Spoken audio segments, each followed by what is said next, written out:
산업은행이 오늘 대우조선해양의 기관 투자자들을 대상으로 채무 재조정을 위한 마지막 설득에 나섰습니다. 하지만 국민연금과 입장차가 좁혀지지 않아 P플랜의 가능성이 커지고 있습니다.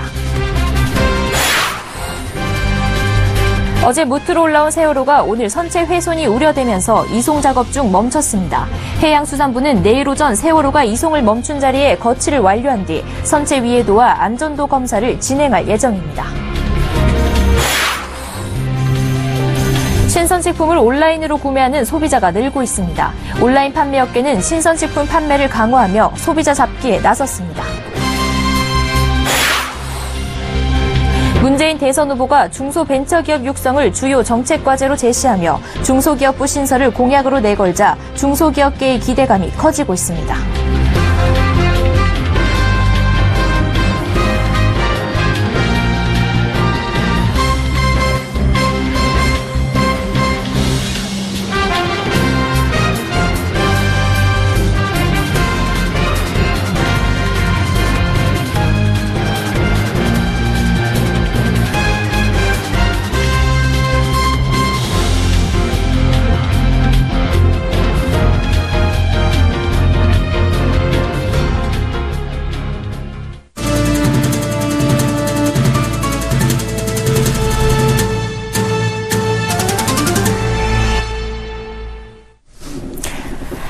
시청자 여러분 안녕하십니까? 센 경제 현장 양한나입니다. 대우조선해양 주채권은행인 산업은행이 오늘 채무 재조정을 위한 막바지 설득 작업에 나섰습니다. 사채권자 집회를 일주일 앞두고 대우조선 채무조정에 기관 투자자들이 동참해 줄 것을 설득하기 위해 설명회를 연 건데요. 오늘 설명회에서 대우조선 회생에 키를 진 국민연금과 산업은행은 대우조선 채무 재조정안에 대해 서로의 입장차만 확인해 P플랜의 가능성이 커지고 있습니다. 정한희 기자입니다.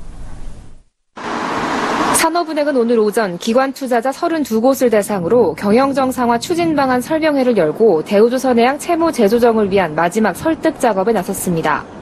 이날 설명회에는 이동걸 산은회장과 최종구 수출입은행장, 정성립 대우조선 사장이 참석했습니다. 그간 실무자 선에서 이야기가 오간 적은 있지만 최고 경영자가 직접 설명에 나선 것은 이번이 처음입니다. 이날 산업은행이 꺼낸 카드는 만기 연장 회사채의 우선 상환입니다. 기관 투자자들은 회사채의 50%를 출자 전환하고 나머지 50%는 만기를 연장하기로 요구받았는데 이 만기 연장 회사채를 대우조선이 우선 상환하도록 하겠다는 겁니다. 하지만 이는 국민연금이 요구했던 수준에 크게 못 미치는 수준입니다. 국민연금은 어제 산업은행을 찾아 산은이 추가 감자를 진행하고 4월 만기가 돌아오는 회사채를 우선 상환해 줄 것을 공식 요구한 바 있습니다. 하지만 산은은 모든 이해관계자의 공평한 고통분담 원칙에 따라 이 같은 요구를 수용할 수 없다는 입장입니다. 오늘 설명회에서 산은과 국민연금이 대우조선 채무조정안에 대한 이견차를 좁히지 못하면서 오늘 17일로 예정된 사채권자 집회에서 채무 재조정안이 부결될 가능성도 커지고 있습니다. 이에 따라 대우조선해양이 결국 P플랜 수순에 들어가는 것 아니냐는 분석도 나옵니다. 국민연금은 이르면 내일 늦어도 모레 투자위원회를 열고 대우조선에 대한 최종 입장을 결정할 예정입니다. 국민연금 결정에 따라 다른 기관 투자자들의 채무 재조정 참여 여부도 가닥이 잡힐 것으로 보입니다. 서울경제TV 정한입니다. 어제 무트로 올라온 세월호가 마침내 자리를 잡았습니다. 해양수산부의 처음 계획은 객실 쪽이 부두를 바라보도록 선체를 돌린 후 거치하는 것이었지만 선체 변형이 발견되면서 선체 손상 방지를 위해 뱃머리가 육지를 향해 있는 현재 위치에 거치하기로 결정했습니다. 거치는 내일 오전 9시쯤 완료될 예정입니다. 김성훈 기자가 목포신항에 다녀왔습니다. 참사 발생 1091만인 지난 9일 목포 신항만에 상륙한 세월호가 추가 위치 조정 없이 현 위치에 거치될 예정입니다. 지난 9일 목포 신항 부두 끝단에서 40m 안쪽까지 이송된 세월호는 희생자 유가족들의 요청에 따라 선체 조사 과정이 잘 보이도록 선체를 90도 틀어 객실 쪽이 부두를 바라보도록 거치할 계획이었습니다. 하지만 9일 저녁 이송 중 해수부가 모듈 트랜스포터를 통해 확인한 결과 선체의 변형이 파악됐고 오늘 오전 재조사를 통해 선체 전체가 휘어지고 일부 꼬임 현상이 일어나고 있음이 확인돼 현재 위치에 거치하기로 한 겁니다. 선체 구조가 약화된 상태임에 따라 계속 이동할 경우 선체가 추가로 변형될 우려가 있고 안전성을 확보하기 어려울 수 있어 현재 위치에 거치하기로 결정하였습니다. 해양수산부는 당초 오늘 안에 거치를 마칠 계획이었지만 선체 변형으로 현 위치에 거치하기로 하면서 거치를 위한 지지대 제작, 검토 등의 과정을 거쳐 내일 오전 9시경 거치를 완료할 예정입니다. 거치가 완료되면 선체 위에도 안전도 검사가 먼저 이루어집니다. 이를 위해서는 장애물 제거를 위한 선체 진입이 불가피한데 해양수산부는 선체조사위원회 등과 이르면 이번 주말 관련 협의를 마치고 작업에 착수할 계획입니다. 수색을 위한 준비 작업에만 약 일주일이 소요될 것으로 보이며 수색이 완료되기까지는 2달가량 걸릴 것으로 예상됩니다.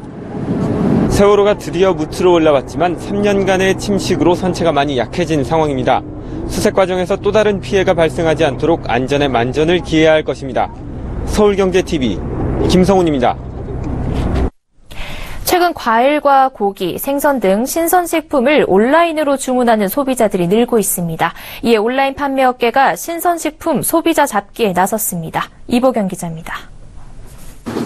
직장인 손명구 씨는 퇴근 전 온라인몰에 들어가 과일, 고기, 생선 등 오늘 저녁 먹을 거리를 구입합니다.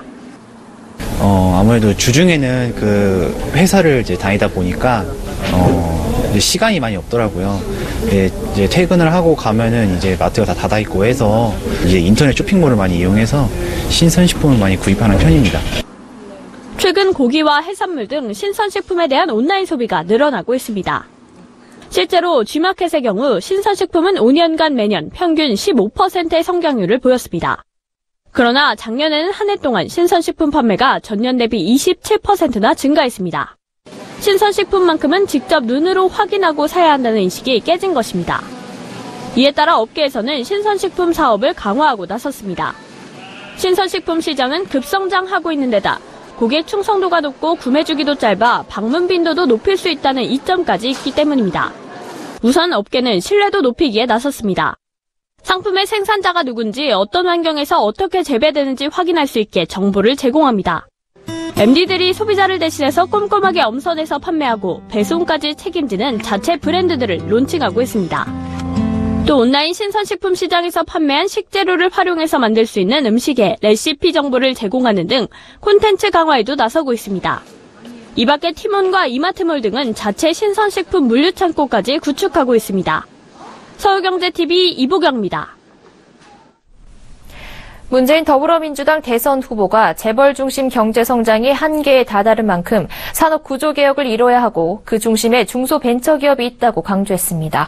문재인 대선 후보는 오늘 여의도 중소기업 중앙회관에서 중소벤처기업 육성을 주요 정책 과제로 제시하며 중소기업부 신설을 약속하고 연대 보증제도와 약속 어음 폐지 등 공약을 내걸었습니다. 이에 중소기업계의 기대감도 커지고 있습니다. 김혜영 기자입니다.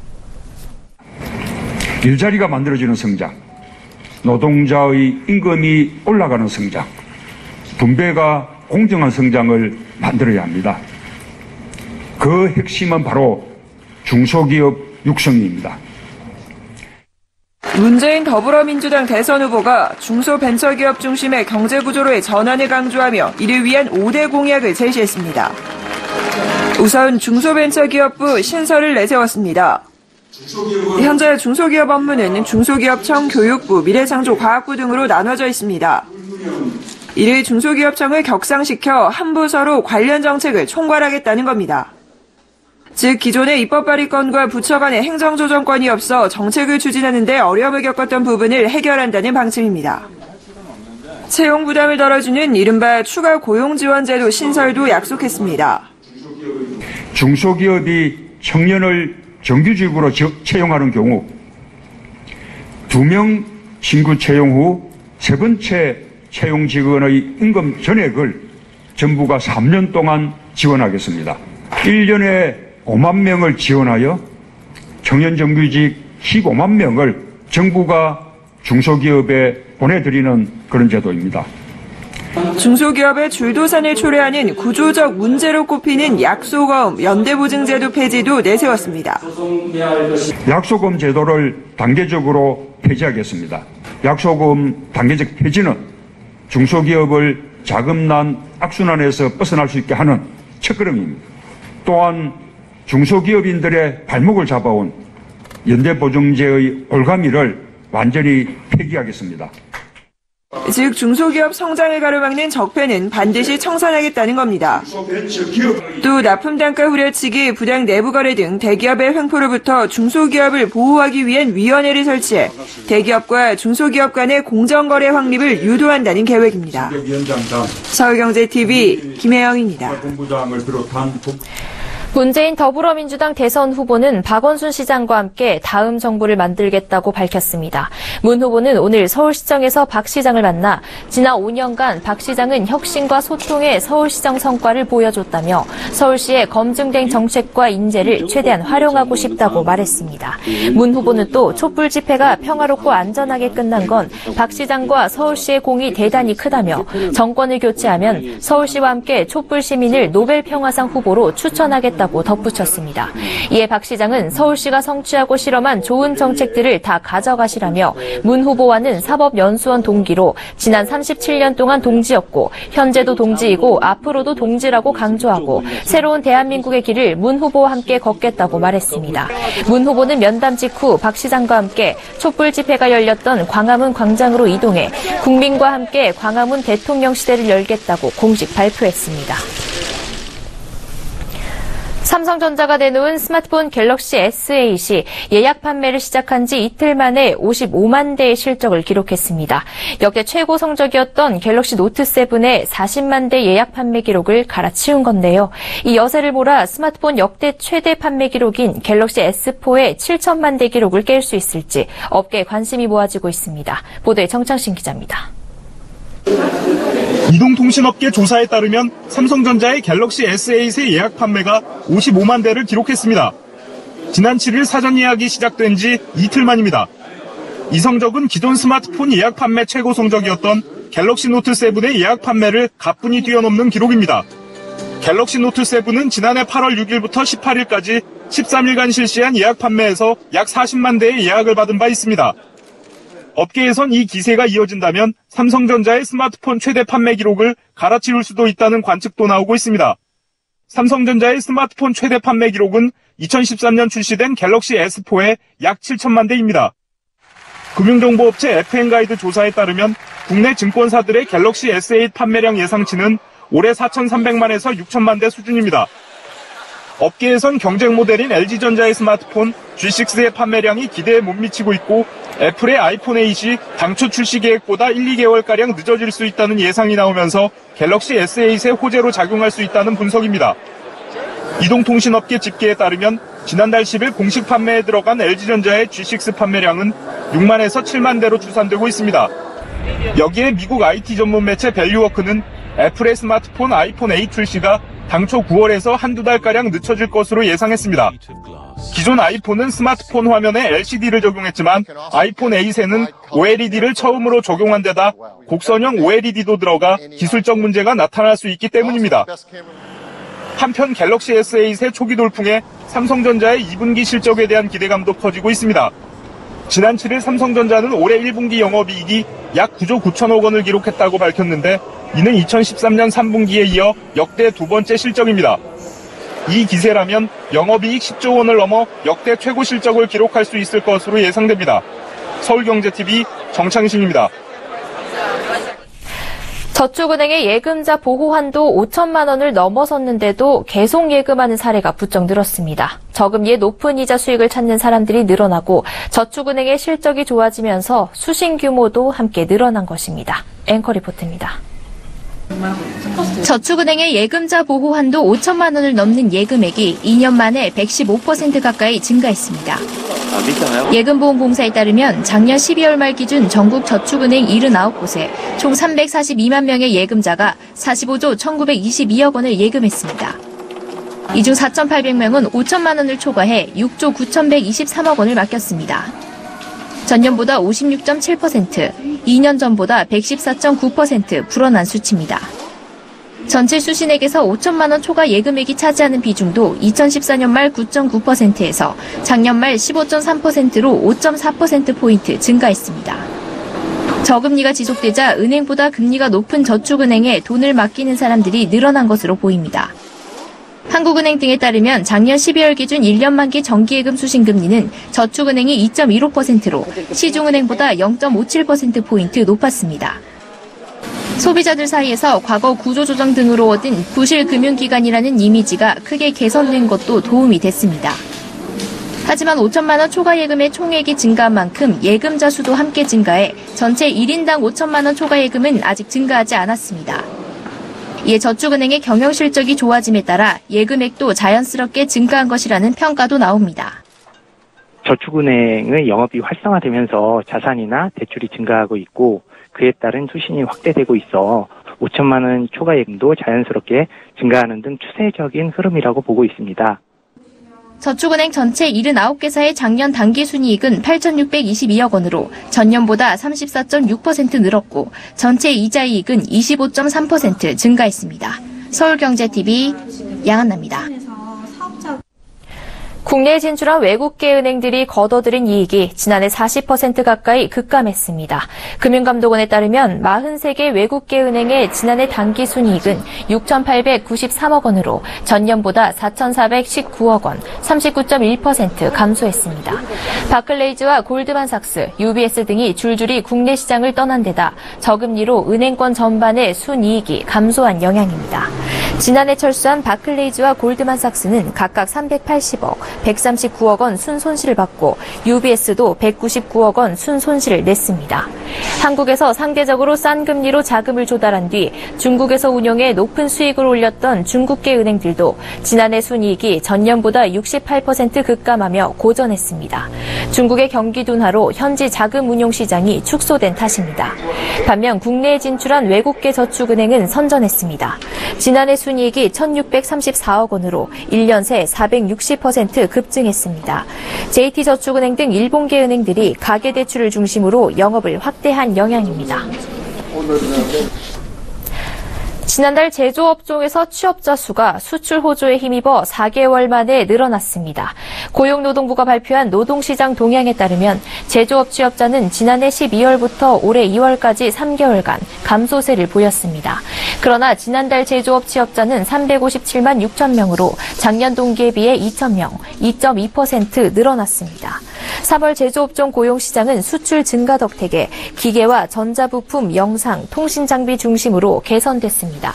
제조업자를 포함한 전체 업종에서 일자리를 구한 사람도 1268만 9천 명으로 지난달에 30만 명대 증가세를 이어갔습니다. 지난해 신청이 몰려 급작스럽게 대출 한도가 축소되기도 했던 보금자리론이 올 들어서도 빠르게 소진되고 있습니다.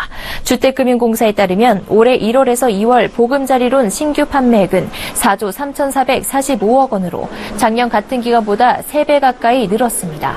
정부가 설정한 올해 연간 공급 규모 19조 원의 23%에 달하는 대출이 2달 만에 나간 겁니다. 정부는 지난해 아파트 분양시장 열기로 보금자리론의 수요가 급격히 늘어나자 대출 자격 요건을 대폭 높인 바 있습니다. 이후 정부는 보금자리론을 전면 개편해 올해부터 주택가격 기준을 9억 원에서 6억 원으로 대출 한도는 5억 원에서 3억 원으로 낮췄습니다. 부부 합산 연소득이 7천만 원 이하여야 한다는 기준도 만들었습니다. 보금자리론 대출 문턱이 높아졌지만 미국 기준금리 인상으로 연초부터 시중금리가 오르자 상대적으로 저금리인 보금자리론으로 대출 수요가 몰리고 있습니다.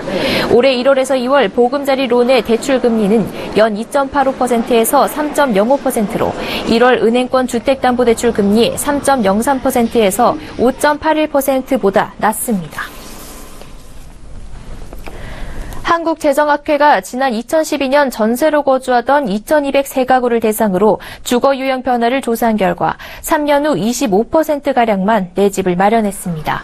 이 조사에 따르면 48.9%인 1,077가구는 3년 동안 변동 없이 전세 형태를 유지했습니다. 나머지 24.8%는 집을 사 자가거주로 전환했고 26.3%는 3년 동안 반전세나 월세로 전환했습니다. 2014년 초이노믹스를 거치면서 전세를 포기한 가구 중 절반가량은 집을 샀고 나머지 절반가량은 전세보다 못한 반전세나 월세로 전환한 겁니다. 2014년 최경환 전 경제부총리는 부동산 경기를 띄워 내수를 살리고 소비를 활성화하는 이른바 초이노믹스 정책을 펼쳤습니다. 하지만 취지와 달리 전세는 월세로 전환됐고 전세값은 폭등하면서 서민 주거비가 늘어 경기 활성화를 제약했다는 비판을 받았습니다. SK하이닉스가 세계 최초로 72단 256기가비트 낸드 플래시 반도체 개발에 성공했다고 밝혔습니다. 이번 72단 낸드 플래시 반도체는 기존 반도체 생산 시설을 그대로 이용해 데이터 저장 단위인 셀을 수직으로 1.5배 더 쌓아 저장 용량을 30% 높였습니다. 현대오일뱅크가 다국적 석유기업 쉘과 미국 남부 넥시코만의 원유 200만 배럴을 들여오는 계약을 맺었다고 밝혔습니다. 트럼프 정부 출범 뒤 국내 정유사가 미국산 원유를 수입하기는 처음입니다. 국토교통부에 따르면 김해 신공항 건설 사업이 오늘 한국개발연구원의 예비 타당성 조사를 통과했습니다.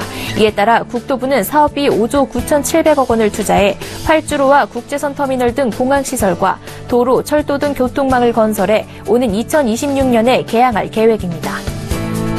르노 삼성 자동차가 오늘부터 다음 달 20일까지 전국 르노 삼성 직영 협력 서비스점에서 봄철 소모성 부품을 20에서 30% 할인해주는 이벤트를 진행합니다. 에어컨 필터와 와이퍼 블레이드를 교체하면 20%, 프리미엄 엔진 오일을 구입하면 30% 할인해줍니다.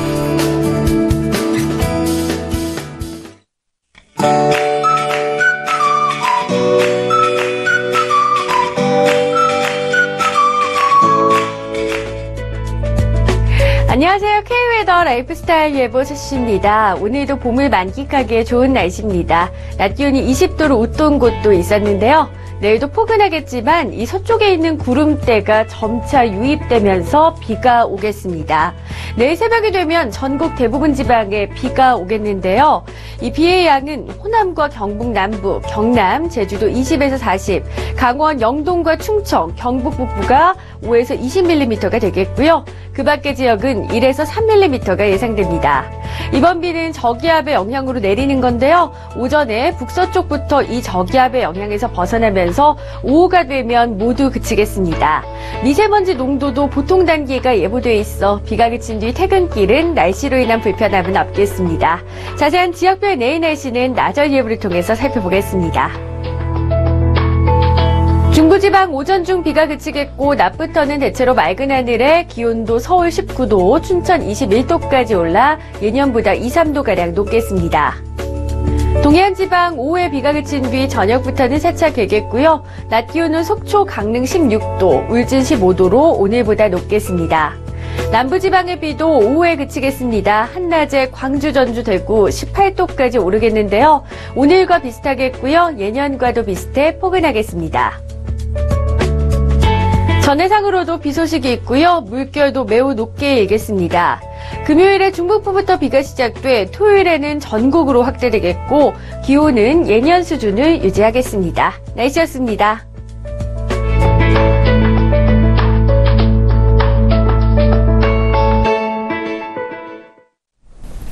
센 경제 현장 여기까지입니다. 시청해주신 여러분 고맙습니다.